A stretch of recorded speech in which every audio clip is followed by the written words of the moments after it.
មើលរូបភាពនេះឃើញនឹកឃើញថាសមុទ្រអាចចែកជាពីរដឹងរូបភាពនេះនៅណាអត់រូបភាពនេះគឺនៅប្រទេសកូរ៉េខាងត្បូងគឺវានៅចន្លោះកោះពីរដែលគេហៅកោះ Moses និងកោះ Chindo នេះខ្ញុំអត់ដឹងដែរខ្ញុំមើលតែតាមអ៊ីនធឺណិតទេខ្ញុំអត់ដែលទៅដូចគ្នាកូរ៉េខាងត្បូងតែគ្រាន់តែឃើញរូបភាពនេះគឺវាអស្ចារ្យត្រង់ថាមួយឆ្នាំមានតែ2ឬ3ដងទេចន្លោះខែមីនាទៅខែមេសាដែលធ្វើឲ្យមានទឹកនាចទៅបង្កើតបានជាផ្លូវដើរពីកោះមួយទៅកោះមួយសមុទ្រចែកជាពីរដូចក្នុងរូបភាពនេះអញ្ចឹងណាហើយជាកន្លែងទេសចរល្អរបស់គេដែលមានភ្ញៀវបរទេសនិងភ្ញៀវជនជាតិកូរ៉េគេទៅលេងច្រើនអានឹងពេលដែលមានទឹកនាចបង្កើតបានជាផ្លូវគោកសមុទ្រចែកជាពីរហ្នឹងគេហៅពិធីបុណ្យគេនោះគេហៅ Chindo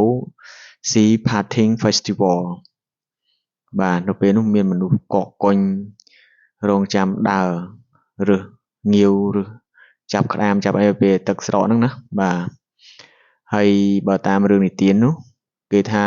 មានស្ត្រីម្នាក់ឈ្មោះប៊ូយ៉ុងដែលគាត់ជាប់នៅកោះ Chindo ហ្នឹងហើយគាត់ក៏បួងសួងព្រះជាម្ចាស់ដើម្បីឲ្យគាត់ទៅជួបជុំគ្រួសាររបស់គាត់នៅដីគោកពេលនោះព្រះក៏បានប្រទានពរដល់នាងដែលធ្វើឲ្យសមុទ្រហ្នឹងគោកបង្កើតបានជាផ្លូវឲ្យនាងដើរមកកាន់ដីគោកបាទរឿងគេមានតែប៉ុណ្ណឹង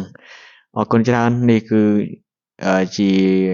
បាតុភូតចម្លែកមួយដែរដែលបែងចែកសមុទ្រឲ្យបែកជាពីរបាទបែកជាពីរក្នុងមួយឆ្នាំមាន2ឬ3ដងហើយប្រវែងនៃការបែកហ្នឹងគឺចម្ងាយវា2800ម៉ែត្រហើយមនុស្សដើរមិនបាច់ជិះទូកទេពីកោះមួយទៅកោះមួយនៅពេលដែលមានទឹកនាចបាទមានប៉ុណ្ណឹងអរគុណច្រើន